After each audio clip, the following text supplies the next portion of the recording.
हे आपण गेले अनेक वर्ष आपण ही ओरडून ओरडून सांगतोय. मी मागे पण आता आपलं ज्याला शिबिर झालं त्यावेळेला पण मी म्हटलं, लोक आपल्याला सांगतायत की राज ठाकरेंच्या सभांना गर्दी होते पण मतांमध्ये ते येत नाही. कारण हे जे गेल्या 10-12 वर्षात जे सुरू झालंय, लोक आपल्याला मतदान करतायत,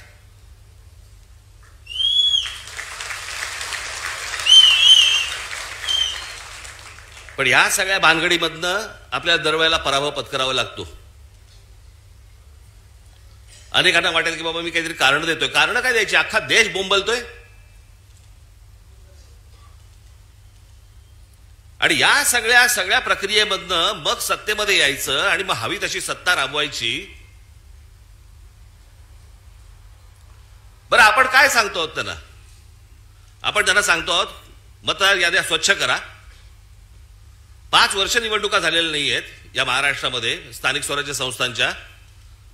मतदार याद्या स्वच्छ करा. अजून 1 वर्ष लागलं तरी चालेल, 1 वर्षाने निवडणुका घ्या, काय फरक पडतो?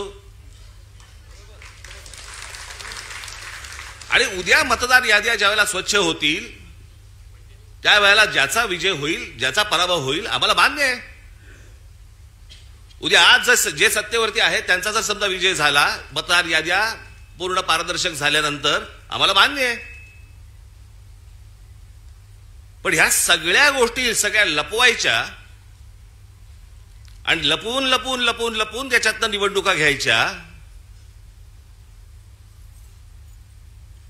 मॅच तर फिक्स आहे. भाई, ज्या वेळेला मॅच फिक्सिंग आपल्या क्रिकेटमध्ये ज्या वेळेला झालं त्यावेळेला अझरुद्दीन पासून सगळ्या लोकांना त्यावेळेला काढून टाकलं होतं. जडेजापासून काढलं होतं ना. इथे कोणालाच काढत नाहीत.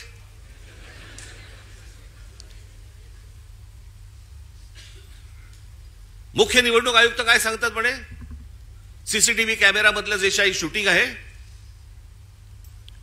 ते म्हणे प्रायव्हेट आहे. प्रायव्हेट काय काय काय त्यांनी शब्द वापरला? हा, त्याची प्रायव्हसी. प्रायव्हसी कसली आली? एखादा माणूस मतदान कुठे करतोय, मत कुठे देतोय, ही प्रायव्हसी असू शकते. मतदार कसा प्रायव्हसी त्याची असेल जपायची? आम्हाला माहिती आहे की मतदार कोण आहे ते.